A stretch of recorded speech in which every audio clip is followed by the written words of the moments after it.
आइए अब हम मार्क जूली सॉफ्टवेयर का डेमो देखते हैं। सबसे पहले शुरुआत करते हैं परचेज से।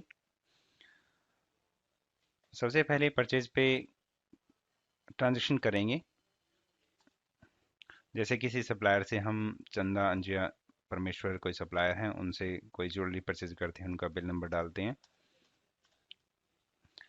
जैसे हमने उनसे एक डायमंड ब्रेसलेट परचेज किया है, उनका रेफरेंस नंबर यहाँ बारकोड नंबर यहाँ पे आप देख पा रहे हैं। इसके बाद सबसे पहले कि हम डालेंगे सेट या पीसेस, यानी ब्रेसलेट जैसे वन सेट है। यहाँ पे परचेज रेट गोल्ड का जैसे कि मैंने 2 डेज गोल्ड रेट में डाला हुआ था, तो यहाँ पे वो ऑटोमेटिकली रिप्रेजेंट हो रहा है जैसे 2800 रुपीज़ पर ग्राम। इसके बाद ब्रेसलेट का ग्रॉस वेट जैसे 30 ग्राम्स, और प्योरिटी इसकी जैसे सपोज करते हैं कैरेट में हम चलते हैं, तो हमने 18 कैरेट यहाँ पे डाला।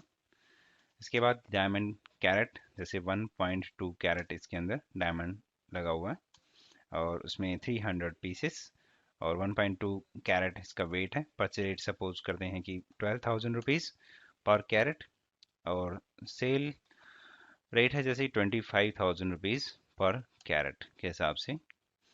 इसका हैंडलिंग चार्जेस और यहाँ पे कलर और क्लैरिटी हम यहाँ पे डाल सकते हैं। जैसे हमने यहाँ पे डाला VSI 1 और राउंड कट है इसका। ये इन्फॉर्मेशन पूरी करने के बाद हम इस विंडो से बाहर आते हैं, और इसी तरह से ब्रेसलेट में जो स्टोन लगे हुए हैं उस स्टोन का यहाँ पे वजन हम डालेंगे। जैसे हमने यहाँ पे डाला 3.4 कैरेट। 3.4 कैरेट स्टोन हमने यहाँ पे पुट किया, उसके पीसेस हम यहाँ पे डाल सकते हैं जैसे 20 पीसेस। परचेज रेट जैसे 400 रुपीज़ पर ग्राम, सेल रेट जैसे 700 रुपीज़ पर ग्राम। इस विंडो से इस विंडो को कंप्लीट करने के बाद हम बाहर आते हैं। स्टोन को आप कैरेट, रत्ती या ग्राम में कैलकुलेट कर सकते हैं, जो कि ग्रॉस वेट में से लेस होके नेट वेट बनता है। अभी हमने यहाँ पे कैरेट में लिया हुआ है स्टोन और डायमंड। अब आप देख पा रहे हैं कि यहाँ पे जो ग्रॉस में से लेस होके दोनों का वजन नेट वेट 29.080 है। इसके बाद हम परचेज सप्लायर ने जो मेकिंग लगाया है यहाँ पे हम वो पुट करेंगे। जैसे 30 रुपीज़ पर ग्राम सप्लायर ने चार्ज किया। पॉलिश यहाँ पे परसेंटेज में सपोज किया उन्होंने 3% चार्ज किया। उसका वेट पॉलिश का आप यहाँ पे देख पा रहे हैं, और मेकिंग का अमाउंट आप यहाँ पे देख पा रहे हैं राइट साइड में।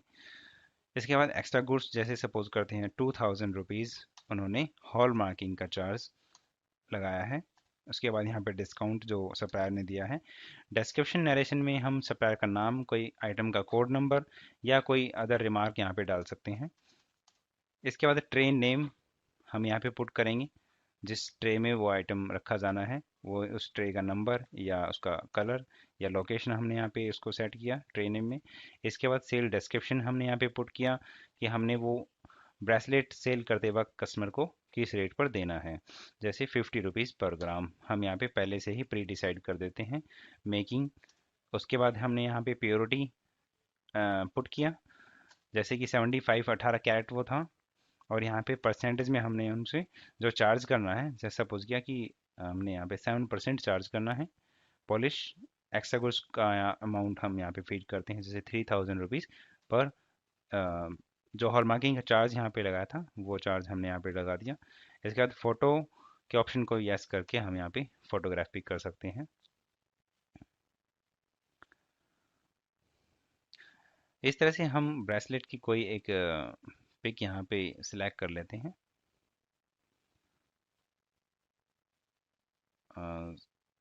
सपोज किया हमने ये सिलेक्ट किया इस तरह से। इस तरह से ही एक आइटम की एंट्री कंप्लीट हुई।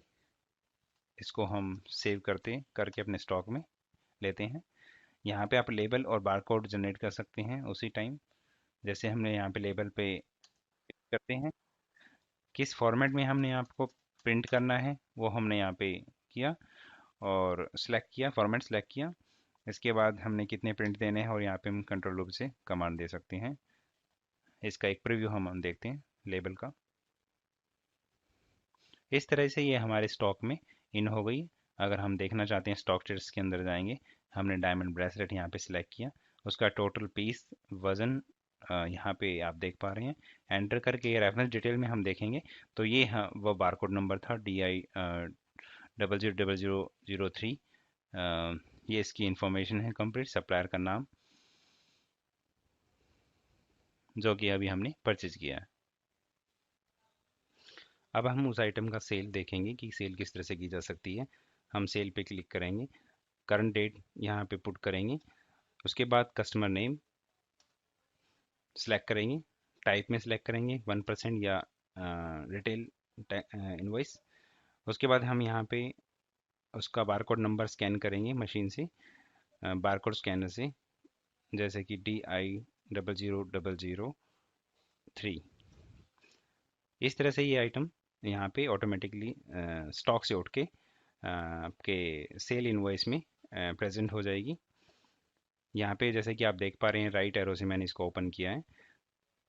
रेट प्री डिसाइडेड, मैंने 2 डेज गोल्ड रेट फिक्स किया था जो कि 2900 रुपीज़ था। सभी इंफॉर्मेशन यहाँ पे सेल वाली जो हमने सेट की हुई थी वो आप यहाँ पे देख पा रहे हैं। अब हम इसको सेव करेंगे और इसका मोड ऑफ पेमेंट में जैसा कि यहाँ पे हमने 30,000 रुपीज़ हमने कैश लिया है, और क्रेडिट कार्ड से हमने कार्ड का नंबर पुट किया, और क्रेडिट कार्ड का अमाउंट हम यहाँ पे पुट करते हैं। सपोज करते हैं कि 20,000 रुपीज़ हमने यहाँ पे क्रेडिट कार्ड से स्वैप करवाया। फिर चेक दे सकते हैं, चेक नंबर यहाँ पे पुट करके, और बाकी रेस्ट ऑफ अमाउंट हम यहाँ पे चेक से ले सकते हैं 254। इस तरह से हम यहाँ पे इसको सेव करेंगे। इस बिल का प्रीव्यू हम देख सकते हैं F की प्रेस करके। इस तरह से सेल कंप्लीट होती है। आइए हम नेक्स्ट चलते हैं item cell purchase report section में। मैं आपको एक रिपोर्ट प्रेजेंट कर रहा हूँ। जैसे कि डेली रिपोर्ट्स में हम जाएंगे, आइटम सेल परचेज समरी में अगर हमने सेल समरी देखनी है, हम यहाँ पे क्लिक करेंगे। हम यहाँ पे डेट सेलेक्ट करेंगे, किस डेट से किस डेट तक की हमें रिपोर्ट चाहिए। अगर टैग डिटेल चाहिए तो टैग डिटेल हम यहाँ पे यस रखेंगे, अदरवाइज नो रखेंगे। रिपोर्ट फॉर किस चीज़ के लिए रिपोर्ट आप देख पा रहे हैं, देखने जा रहे हैं, जैसे कि सेल के लिए। स्टॉक लेस के ऑप्शन को यहाँ पे आप यस नो ओनली कर सकते हैं अगर आप जो आप रिपोर्ट देखना चाहते हैं। जैसे कि व्यू करके देख पा रहे हैं हम, यहाँ पे हमने जो सेल की थी वो यहाँ पे आपको उसका gross weight net weight amount यहाँ पे प्रेजेंट हो रहा है, और इनका टोटल नीचे। आइए अब हम देखते हैं कारीगर की जो प्रोसेस है वो कैसे कंप्लीट की जा सकती है। सबसे पहले कारीगर इशू पे क्लिक करेंगे। हम तपन कारीगर को सिलेक्ट करते हैं। हमने उनको ऑर्डर दिया है बनाने के लिए। सबसे पहले हम यहाँ पे प्योर गोल्ड अपने स्टॉक में से इशू करेंगे। सपोज करते हैं हम उनको 50 ग्राम ग्रॉस वेट इशू करते हैं, जो कि एक फाइन गोल्ड है। उसके बाद फिर हम कुछ डायमंड उनको इशू कर रहे हैं, जो कि 20 कैरेट उसका वज़न है, और उसका हम 100 पीसेस उनको दे रहे हैं 20 कैरेट वज़न के। इस तरह से हमने दो चीज़ें उनको इशू की हैं। हम यहाँ पे स्टोन भी उनको इशू कर सकते हैं। हमने ये एंट्री सेव किया, एस्केप करके बाहर आके देखेंगे हमने। अब हम उनसे तपन कारीगर से रिसीविंग लेंगे जो उन्होंने ऑर्नामेंट बना के दिया है। तपन कारीगर सेलेक्ट करने के बाद हम यहाँ पे आइटम सेलेक्ट करेंगे। जैसे हमने डायमंड बैंगल हम यहाँ पे सेलेक्ट किया, जो भी बारकोड नंबर हम यहाँ पे देना चाहते हैं उसका बारकोड नंबर हम यहाँ पे एडिटिंग कर सकते हैं, जैसे DB 0004। अब डायमंड का एक सेट हमारे पास आया है जिसका वजन 40 ग्राम है, और जिसकी प्योरिटी 22 कैरेट है, जिसमें 2 कैरेट का डायमंड लगा हुआ है, और जिसके 10 पीसेस लगाए गए हैं। सेल रेट हम यहाँ पे डिफाइन कर सकते हैं 30,000 रुपीज़ पर ग्राम जैसे कि। इसके बाद हम यहाँ पे स्टोन का वेट अगर हो तो वेट, स्टोन का वेट पुट कर सकते हैं। फिर यहाँ पे पॉलिश जो कि वेस्टेज कारीगर लेता है वो हम यहाँ पे डिफाइन कर सकते हैं। सपोज करते हैं उनको कारीगर ने यहाँ पे चार्ज किया 2%। मेकिंग अगर पैसे में चार्ज करते हैं कारीगर तो हम यहाँ पे पैसों में डाल सकते हैं, जैसे 20 रुपीज़ पर ग्राम। इस तरह से यहाँ पे सेल डिस्क्रिप्शन पुट कर सकते हैं जैसा कि हमने पहले दिखाया है। इस एंट्री को हम यहाँ पे सेव करते हैं। सेव करने के बाद यहाँ पे लेवल बार कोडिंग जनरेट कर सकते हैं। अब हम उनकी पेंडिंग देखेंगे कि तपन कारीगर के पास में कितना मेटल पेंडिंग रह गया।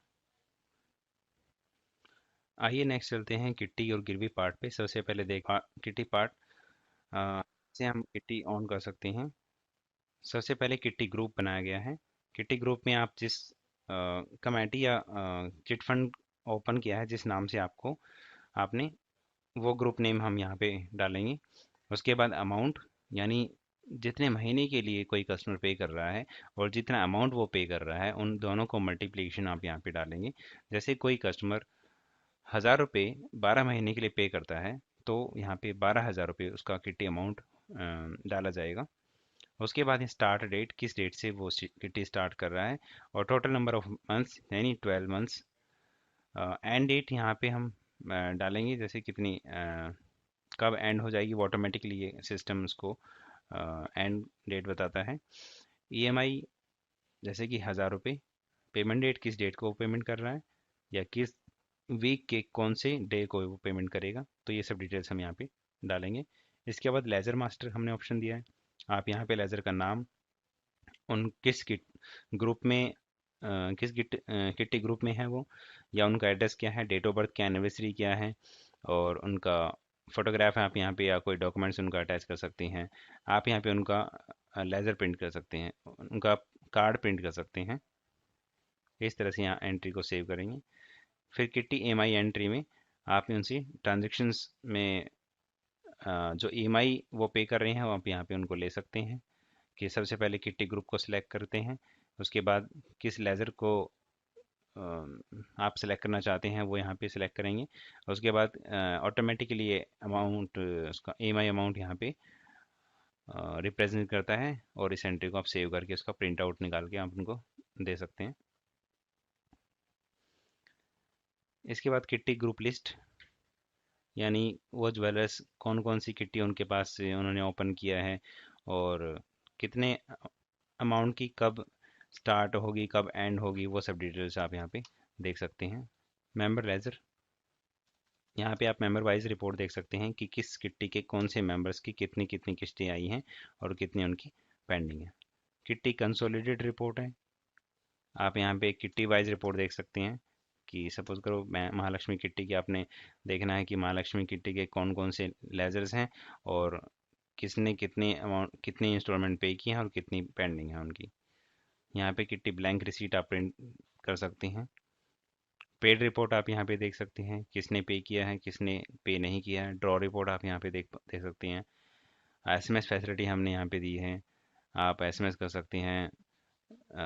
जो कोई भी कस्टमर ज्वाइन करता है किट्टी को, उसको एसएमएस भेज सकते हैं, वेलकम एसएमएस भेज सकते हैं, पेमेंट एसएमएस भेज सकते हैं, जिसकी पेमेंट आ चुकी है उनको थैंक्स भेज सकते हैं। किसी का ड्रॉ निकलता है तो उनको एसएमएस भेज सकते हैं आप। किसी की किट्टी का स्टॉप होती है तो आप उसको एसएमएस भेज सकते हैं। किसी के अगर पेमेंट नहीं आई है तो आप उनको एसएमएस भेज सकते हैं। यहाँ पे ये सब एसएमएस का सेटअप दिया हुआ है। एसएमएस टू अनपेड पेमेंट्स, जिसकी पेमेंट नहीं आई है, आप उन सबको लेजर्स को, मेंबर्स को एसएमएस भेज सकते हैं। इसके अलावा किट्टी में इजी करने के लिए किट्टी को, सॉफ्टवेयर को, आप जो मेंबर्स का डेटा है वो एक्सेल में बना के आप इसको इंपोर्ट कर सकते हैं, या इसमें जो डेटा है उसको आप एक्सेल में एक्सपोर्ट कर सकते हैं। इस तरह से किट्टी कंप्लीट होती है। नेक्स्ट चलते हैं गिरवी सेक्शन में। गिरवी सेक्शन में कोई भी ज्वेलर्स किसी भी कस्टमर को एक पर्टिकुलर पीरियड के लिए पर्टिकुलर इंटरेस्ट पर अमाउंट प्रोवाइड करवाते हैं। उसके लिए यहाँ पे हमने ऑप्शन दिया हुआ है। सबसे पहले ग्रुप मास्टर, यानी कि जो ज्वेलरी वो गिरवी रख रहे हैं उसका ग्रुप क्या है, गोल्ड ग्रुप है या डायमंड ग्रुप है। इस तरह से यहाँ पे क्रिएशन कर सकते हैं। बैंक मास्टर में आप बैंक क्रिएट कर सकते हैं। टर्म्स एंड कंडीशंस, हर एक ज्वेलर्स की कुछ टर्म्स होती हैं, वो आप यहाँ पे क्रिएट कर सकते हैं। इसके बाद प्रोडक्ट क्रिएट कर सकते हैं कि कौन सी ज्वेलरी वो गिरवी रखने जा रही हैं, वो आप यहाँ पे क्रिएट कर सकते हैं। उसके बाद कस्टमर मास्टर, आप यहाँ पे कस्टमर का नाम, उनके फादर का नाम, एड्रेस, फ़ोन नंबर, ये सब डिटेल्स फ़ोटोग्राफ के साथ में या डॉक्यूमेंट्स के साथ में आप फीड कर सकते हैं। उसके बाद डील मास्टर में आप उनसे डील सेट कर सकते हैं। जो उन्होंने ज्वेलरी रखी है वो कितने वेट की है, उसमें उसकी क्या एस्टिमेटेड वैल्यू है, और कितने इंटरेस्ट पर उन्होंने पे किया, अमाउंट दिया है, और कितने महीने के लिए उन्होंने दिया। ये सब डिटेल्स आप यहाँ पे डाल के इसको प्रिंट भी कर सकते हैं, इस डील को। इसके बाद जब कभी कस्टमर वो इंटरेस्ट देने आते हैं तब आप उनसे इंटरेस्ट ले सकते हैं ट्रांजैक्शन के अंदर। और किस डेट को जो इंटरेस्ट लेंगे, किस कस्टमर से लेंगे, वो ऑटोमेटिकली सिस्टम आपको बताता है कि उनका कितना पेएबल बनता है करंट डेट तक। इस तरह से हमने यहाँ पे बैंक और कैश दोनों दिया हुआ है, आप मोड ऑफ पेमेंट दोनों यूज़ कर सकते हैं। इसके बाद कोई रिपोर्ट देखनी है कि कोई कस्टमर गिरवी कितने दिन से पेंडिंग है, किसी कस्टमर की गिरवी, और कितने दिन हो चुके हैं, वो सब रिपोर्ट आप यहाँ पे देख सकते हैं। उसका व्यू कर सकते हैं, रिपोर्ट का प्रिंट आउट ले सकते हैं। उसके बाद अगर आप देखना चाहते हैं किट्टी स्टॉक रिपोर्ट, कि आपके पास में जो गिरवी स्टॉक रखा हुआ है वो उसकी वैल्यू क्या है, या वो कितने अमाउंट का है, उसकी वैल्यू क्या थी और आज की डेट में उसकी क्या वैल्यू है, ये दोनों रिपोर्ट्स आप यहाँ से दे सकती हैं। इसके बाद डेली कैश मैनेजमेंट की रिपोर्ट है। आप डेली का कैश मैच कर सकते हैं कि आपने पेमेंट कितना दिया है और इंटरेस्ट कितना आया है, उनका डिफरेंस कितना बनता है, वो सब रिपोर्ट आप यहाँ पे देख सकते हैं। इस तरह से ये गिरवी सेक्शन समाप्त होता है। धन्यवाद।